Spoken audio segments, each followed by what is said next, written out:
মা কালী হিন্দু ধর্মের এক অত্যন্ত গুরুত্বপূর্ণ ও শক্তিশালী দেবী। তিনি শাক্ত ধর্মন্তের একটি প্রধান দেবী রূপ, যিনি ধ্বংস, রক্ষা ও শক্তির প্রতীক। মা কালী কোনো মানব জীবনের চরিত্র নন, তাই তার জীবন কাহিনী বলা হয় মূলত পুরাণ ও ধর্মগ্রন্থের ওপর ভিত্তি করে। এখানে মা কালীর কাহিনীর সারাংশ দেওয়া হল। উৎপত্তি: মা কালীর জন্ম হয়েছে দেবী দুর্গার ভয়ঙ্কর রূপ হিসেবে। যখন অসুররা পৃথিবী ও স্বর্গে অত্যাচার করছিল, তখন দেবতারা দুর্গার কাছে সাহায্য চান। যুদ্ধের সময় চণ্ড ও মুন নামক অসুরদের বধ করতে দেবী দুর্গার ভ্রু থেকে সৃষ্টি হন মা কালী। রূপ: মা কালী সাধারণত কৃষ্ণবর্ণ, জিহ্বা বাইরে বেরোনো, হাতে তরবারি ও কাটা মুন্ডু নিয়ে চিত্রিত হন। তিনি দশভুজা বা চতুর্ভুজা হতে পারেন। তার গলায় 51টি খোপরার মালা, কোমরে মানুষের হাতের মণ্ড, এবং তিনি শিবের উপর দাঁড়িয়ে থাকেন, যা প্রতীক যে তিনি মহাশক্তি, এমনকি শিবেরও ঊর্ধ্বে। কালী ও রাক্ষস বধ: চণ্ড, মুন্ড, রক্তবীজ প্রমুখ ভয়ঙ্কর অসুরদের বধের সময় মা কালী চরম ক্রোধে পরিপূর্ণ হয়ে যান। রক্তবীজের রক্ত থেকে নতুন অসুর জন্মাতে থাকলে কালী তার রক্ত পান করে তাকে বধ করেন যাতে আর অসুর না জন্মায়। মাতৃত্ব ও দয়ালু রূপ: যদিও মা কালী ভয়ঙ্কর রূপে পরিচিত, তিনি মা রূপেও পূজিত হন, যিনি তার ভক্তদের সব বিপদ থেকে রক্ষা করেন, শত্রু বিনাশ করেন এবং মুক্তি প্রদান করেন। মহাকালী হলেন মা কালীর এক প্রাচীন ও সর্বশক্তিমান রূপ। তিনি সময়, মৃত্যু, সৃষ্টির অতীত এবং মহাশক্তির প্রতীক। এই রূপটি বিশেষভাবে বর্ণিত হয়েছে শাক্ত ধর্মের তন্ত্রগ্রন্থ ও পুরাণে, বিশেষত দেবী মাহাত্ম্য এবং কালিকা পুরাণে।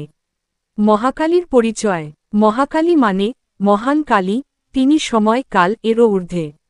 মহা শব্দটি বোঝায় অসীমতা এবং কালী মানে সময় বা অন্ধকার, অর্থাৎ তিনি সময়েরও বাইরে, অনন্ত ও চিরন্তন শক্তি। মহাকালীর রূপবর্ণনা: গায়ের রং গাঢ় কৃষ্ণ বা নীল। সাধারণত 10টি হাত থাকে, কখনো 8টি বা চতুর্ভুজা রূপেও দেখা যায়। প্রতিটি হাতে থাকে অস্ত্র, যেমন খড়গ, ত্রিশূল, চক্র, ধনুক, ঢাল ইত্যাদি। তিনি দেবতা শিবের বুকে বা দেহের ওপর দাঁড়িয়ে আছেন, এটি বোঝায় তার শক্তি ও সময় এমনকি শিবেরও ঊর্ধ্বে। গলায় থাকে খোপরার মালা ও কোমরে মানুষের হাতের বেল্ট। মহাকালীর উদ্দেশ্য ও শক্তি: অসুর নিধন: মহাকালী অসুর শক্তির বিনাশ করেন, বিশেষত রক্তবীজের মতো অসুর যাকে সাধারণ অস্ত্রে হত্যা করা সম্ভব নয়।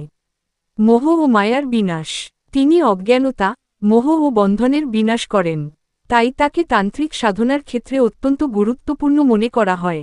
মুক্তির পথপ্রদর্শক: মহাকালী মোক্ষদায়িনী, অর্থাৎ তিনি আত্মাকে জন্ম ও মৃত্যুর চক্র থেকে মুক্ত করেন। মহাকালীর পূজা ও গুরুত্ব: সাধারণত কালীপূজার সময় মহাকালীর ধ্যান করা হয়। তন্ত্রসাধক ও যোগীরা মহাকালীর সাধনায় লিপ্ত হন গভীর আত্মিক মুক্তির জন্য। পশ্চিমবঙ্গ, অসম, ওড়িশা এবং নেপালে মহাকালীর বিশেষ পূজা প্রচলিত। আমি মহাকালীর ধ্যানমন্ত্র এবং স্তোত্র সংক্ষিপ্ত দুটিই দিচ্ছি। 1. মহাকালীর ধ্যানমন্ত্র সংস্কৃত ও করালবদনা ঘোড়া রক্তমালা বিভূষিতা। চতুর্ভুজা চ খর্গং চ মুন্ডং চ বরদাং শুভাম। ত্রিনেত্রাং রক্তবস্ত্রাং চ শ্মশানস্থিত মেখলাম। দয়ে কার বহিম চ মহাকালীং তাং নমামি ভয়নাশিনীম। অর্থ: আমি সেই মহাকালী দেবীর কাছে প্রণাম জানাই, যিনি করাল মুখ বিশিষ্ট, রক্তমালায় বিভূষিতা, চারভুজা, যার হাতে খড়গ ও কাটা মুন্ডু, ত্রিনয়নী, রক্তবস্ত্রধারিণী, শ্মশানে অবস্থানকারিণী এবং সকল ভয়ের বিনাশকারী। 2. মহাকালী স্তোত্র সংক্ষিপ্ত: জয় মহাকালী চণ্ডী, জয় দুর্গে মহাসুরমর্দিনী, ত্রৈলোক্য পাবনী দেবী, নমস্তে জগদম্বিকে। অর্থ: মহাকালী, চণ্ডী, মহাসুর বিনাশকারিণী দুর্গা মা, তোমায় প্রণাম। তুমি ত্রিভুবনের পবিত্রতা রক্ষা করো, হে জগজ্জননী।